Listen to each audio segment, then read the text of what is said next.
파란색의 큰 기관차 고드는 소드섬에서 제일 빠른 기관차예요. 고드는 급행열차 끄는 걸 좋아하죠. 그리고 자신이 섬에서 제일 중요한 기관차라고 생각해요.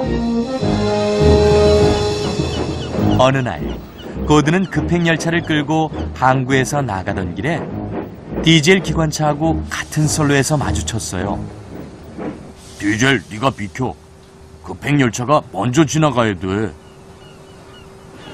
디젤은 길을 비켜줘야 했어요. 그래서 기분이 상했죠. 전기기관차들은 오래돼서 이제 힘이 다 빠졌을 거야. 사장님이 그걸 아시면 아마 다 폐차해버리실걸? 폐차한다고? 난 지금도 예전처럼 빨라. 고드는 콧웃음을 치고 항구를 빠져나갔어요.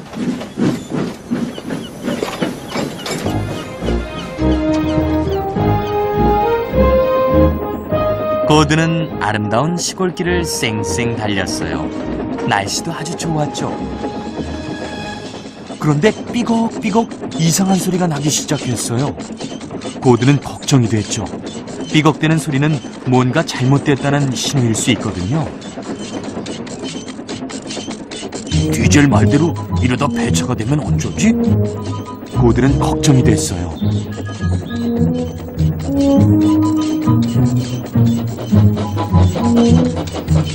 고드는 삐걱대며 언덕길에 들어섰어요. 그리고 가파른 언덕을 오르느라 속도가 줄었죠. 그런데 천천히 가니까 삐걱대는 소리가 잘 안 들리지 뭐예요? 고드는 기뻤어요. 그래, 천천히 가면 아무도 삐걱대는 소리를 못 듣겠구나. 그 후 고드는 천천히 달렸어요.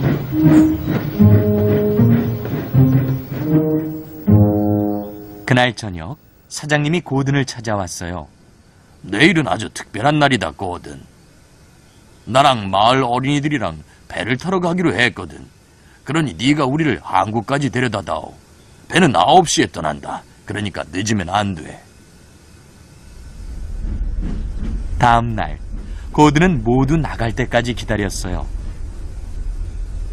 그런 다음 아주 천천히 길을 나섰죠. 삐걱대는 소리를 감추려고 말이에요. 밖으로 나온 고든은 속도를 내기 시작했어요.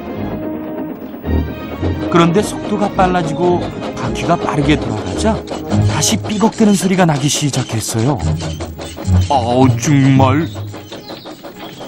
그런데 이걸 어쩌면 좋아요? 덜컹대는 소리까지 나는 거였어요. 이거 정말 큰일 났군. 디젤 말이 맞았어. 난 이제 힘이 거의 다 빠졌나 봐. 사장님이 아시면 뭐라고 하실까? 고든은 속도를 줄였어요.